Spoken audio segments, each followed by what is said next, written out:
بسم اللہ الرحمن الرحیم۔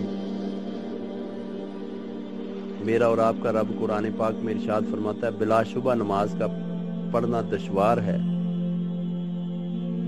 سوائے ان لوگوں کے جو یقین رکھتے ہیں کہ انہوں نے اپنے رب سے ملاقات کرنی ہے اور آخرت میں اسی کی طرف لوٹ کر آنا ہے۔ رب تعالیٰ نے ارشاد فرمایا کہ نماز کا پڑھنا بڑا مشکل ہے، اور وہی لوگ نماز پڑھتے ہیں جن کو یہ یقین ہو گیا کہ ہم نے مرنا ہے اور اپنے رب کی طرف لوٹ کے جانا ہے۔ اب بازار کھچا کھچ بھرے ہیں، کتنے لوگ ہیں جو نماز پڑھتے ہیں؟ میرے پیارے بھائیوں، کانپ جاؤ اس آیت کو پڑھ کے، خوف خدا سے ڈر جاؤ، اللہ سے ڈر جاؤ۔ نماز چھوڑنا کائنات میں جتنے گناہ ہیں ان سب گناہوں سے سب سے بڑا گناہ ہے۔ بزرگ فرماتے ہیں اگر کسی کا قتل کرنا گناہ ہے تو نماز چھوڑنے والا اس سے بھی بڑا گناہگار ہے۔ نماز کی طرف بھاگیں۔ صحابہ اکرام جب اذان ہوتی تھی تو ان کے رنگ زرد ہو جایا کرتے تھے، خوف خدا سے کانپ جایا کرتے تھے اور جلدی کرتے تھے، اس طرح محفلوں سے اٹھ کے نکلتے تھے جیسے محفلوں سے ہمارا کوئی تعلق ہی نہیں ہے۔ حضور نبی کریم رؤوف الرحیم صلی اللہ علیہ وآلہ وسلم کی اپنی طبیعت مبارکہ ایسی تھی۔ اما عائشہ صدیقہ رضی اللہ تعالیٰ عنہ فرماتی ہیں کہ پیارے آقا صلی اللہ علیہ وآلہ وسلم ہماری فیملی میں بیٹھے ہوئے ہوتے اپنی میں، تو جب اذان ہوتی تو اس طرح اٹھ کے نکلتے جیسے فیملی سے کوئی تعلق ہی نہیں ہے، تعلق ہی سارا اپنے رب سے ہے۔ تو ہماری کتنی مجبوریاں ہیں، اس لیے فرمایا نماز بہت بھاری ہے ان کے لیے جو رب کا دیدار نہیں چاہتے، اور جن کو پتا ہے کہ ہم نے ایک دن رب کے ہاں پیش ہونا ہے اور اپنا حساب پیش کرنا ہے، وہ تو نماز کے لیے بھاگتے ہیں۔ اور نماز کے اگر حوالے سے تجزیہ کریں، تھوڑا سا غور کریں تو پتہ چلتا ہے کسی محلے کا با اثر آدمی اور اس کا کوئی رشتہ دار فوت ہو جائے تو اس کے جنازے پہ کتنے لوگ جاتے ہیں، کتنا رش ہوتا ہے، بڑے بڑے جنازے بھی بھر جاتے ہیں۔ اس کی کیا وجہ ہے؟ کہ وہ خاندانی جوش و خروش ہوتا ہے، رسم و رواج اور محلے داری کے روابط ہوتے ہیں، اصل میں جنازے کے ساتھ ان کا کوئی تعلق نہیں ہے۔ اسی طرح نماز عید کے دن عیدگاہیں بھر جاتی ہیں، سڑکیں بلاک ہو جاتی ہیں، لوگ باہر سڑکوں پہ چادریں ڈال کے نماز پڑھتے ہیں۔ اس کی کیا وجہ ہے؟ کیا وہی لوگ اپنے رب کی فرض کردہ نماز کے لیے نہیں آتے؟ کیوں نہیں آتے؟ ان کے لیے بھاری کیوں ہے نماز؟ اس میں نیت کا عمل دخل بھی ہے۔ وہ رب سے ڈرتے نہیں ہیں، نہ جنازہ فرض نہ عید فرض۔ جو فرض نماز ہے اس کی طرف چند نمازی کیوں ہیں؟ اس کا مقصد ہے چند لوگ ہیں جو جنت میں جانا چاہتے ہیں، باقی رسم و رواج کی بھینٹ چڑھیں گے۔ تیسری طرف اگر غور کریں تو اللہ تبارک و تعالیٰ نے مسلمانوں کے اوپر خنزیر اور مردار حرام کیا ہے۔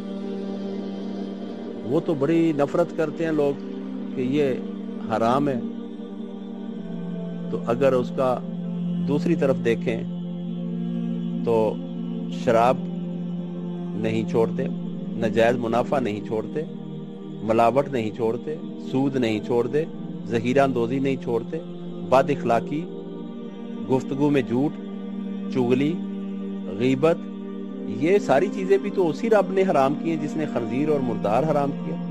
تو خنزیر کو صرف اس لیے چھوڑ رہے ہیں لوگ کہ انہوں نے اپنی طبیعت کو جب دیکھا تو طبیعت کا میلان ادھر نہیں ہے، طبعاً انہیں نفرت ہے خنزیر اور مردار سے۔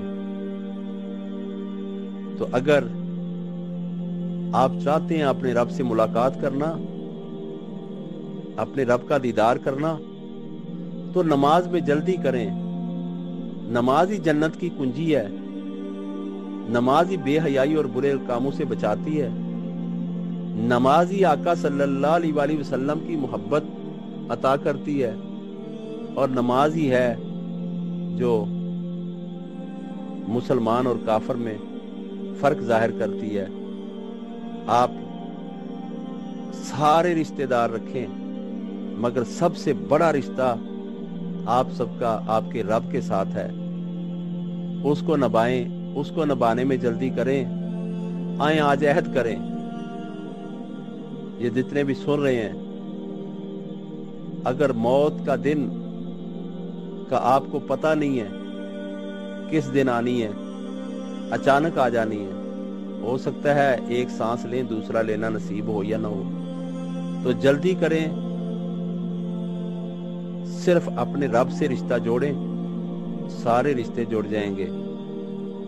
اپنے رب کی عبادت کے لیے جو فرض نماز ہے اس کے لیے اٹھ کھڑے ہوں، ذرہ برابر شرم نہ کریں کوئی کیا کہے گا۔